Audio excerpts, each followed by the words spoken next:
Right now, the world is holding its breath, and most people watching the news have absolutely no idea why they should be terrified.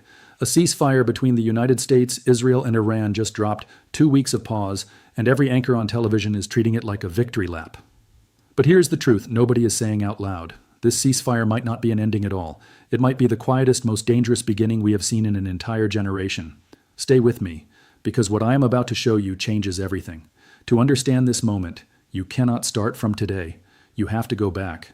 The 2015 nuclear deal, the JCPOA, collapsed the moment Trump pulled the United States out in 2018.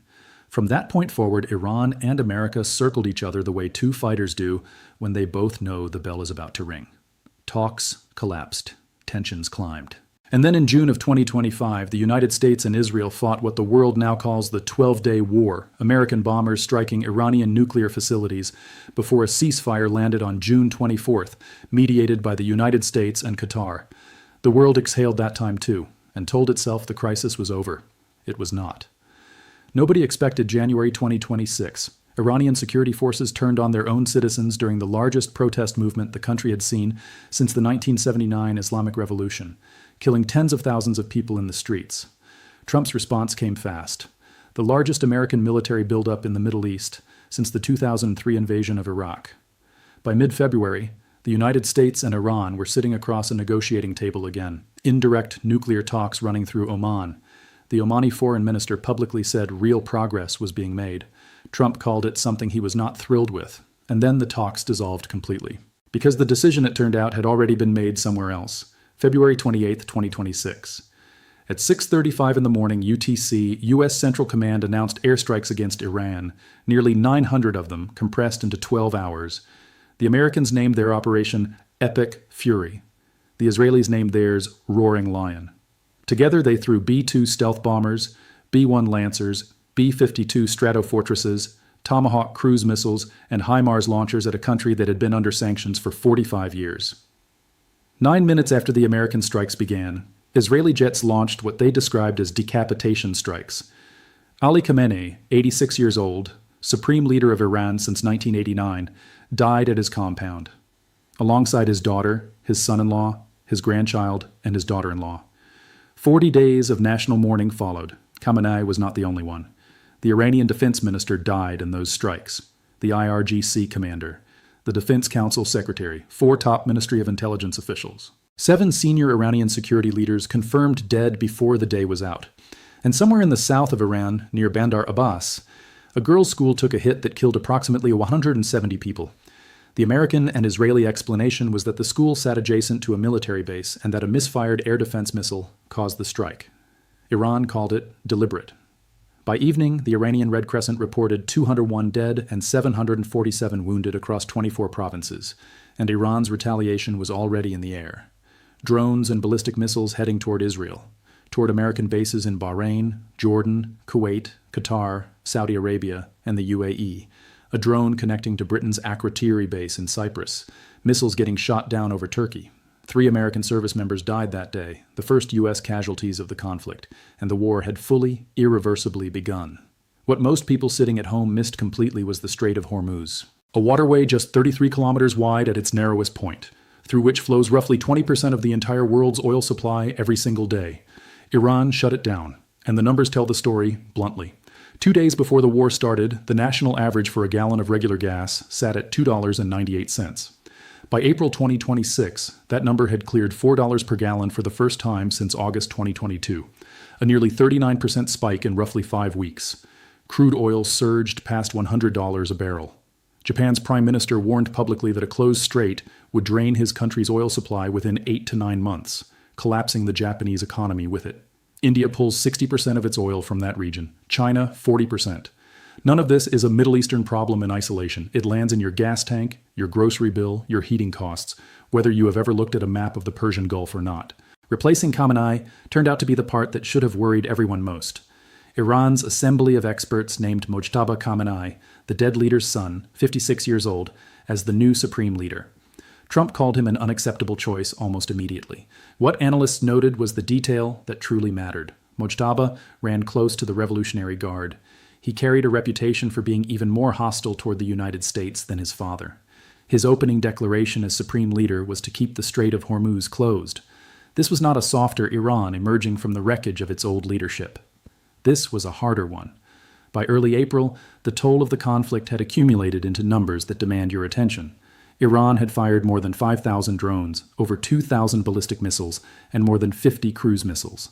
Qatar, one of the world's top natural gas producers, announced it would take years to restore its output after Iranian strikes shredded its energy infrastructure. Gulf Arab nations that had spent decades building reputations as safe, stable, wealthy hubs for global business watched that reputation dissolve in real time. Then came April 7, 2026. Trump posted on Truth Social before his 8 p.m. Eastern deadline. His words, verbatim, "A whole civilization will die tonight, never to be brought back again." Congressional Democrats called it a potential war crime. Pope Leo XIV, the first American pope, stood in St. Peter's Square and called for peace, describing attacks on civilian infrastructure as a sign of hatred, division, and destruction. Less than 2 hours before that deadline expired, Pakistan brokered a ceasefire, Prime Minister Shehbaz Sharif's government operating as the go-between for Washington and Tehran. Iran's Foreign Minister Abbas Araghchi publicly thanked Sharif. And behind the scenes, China delivered the final nudge that pushed Iran to accept. Trump posted again, "This will be a double-sided ceasefire. The reason for doing so is that we have already met and exceeded all military objectives and are very far along with a definitive agreement concerning long-term peace with Iran and peace in the Middle East." Iran's Supreme National Security Council confirmed the deal and claimed victory in the same breath. Markets responded within minutes. Brent crude dropped more than 13%. The Dow Jones climbed 1,300 points. Its best single session since April 2025. But here is the thing about that exhale. The ceasefire started cracking before the ink even dried. Lebanon became the fault line almost immediately. Within hours of the announcement, Netanyahu's office confirmed that Israel supported Trump's decision to pause strikes on Iran for 2 weeks, and then added one sentence that changed everything. The ceasefire did not include Lebanon. Israel launched Operation Eternal Darkness against Hezbollah that same day, its largest strike package since the war began, leaving 254 people dead across Lebanon and over 1,600 wounded, with 92 of those deaths concentrated in Beirut alone. By April 8th, at least 182 more people died in central Beirut from Israeli strikes that landed after the ceasefire was supposedly active. Iran responded by threatening to hit Israel directly if the assault on Lebanon did not stop. Iranian media reported that the Strait of Hormuz reopening, the actual foundation of the entire ceasefire agreement, had been paused because of those Lebanese strikes.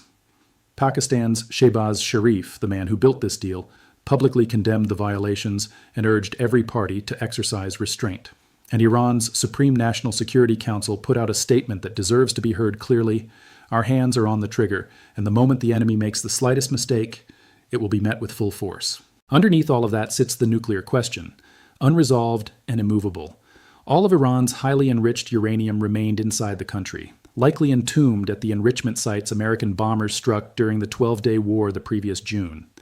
Trump stated that the United States would work with Iran to dig up and remove that uranium. Iran offered no confirmation of that plan whatsoever. Trump and Netanyahu demanded complete dismantlement of the Iranian nuclear program. Iran's 10-point peace proposal rejected that demand outright. What started this entire conflict remained completely unresolved. None of that seemed to matter to the Pentagon's budget request, which came in at more than $200 billion in additional war funding, a number that signals the United States government is not planning for a short conflict.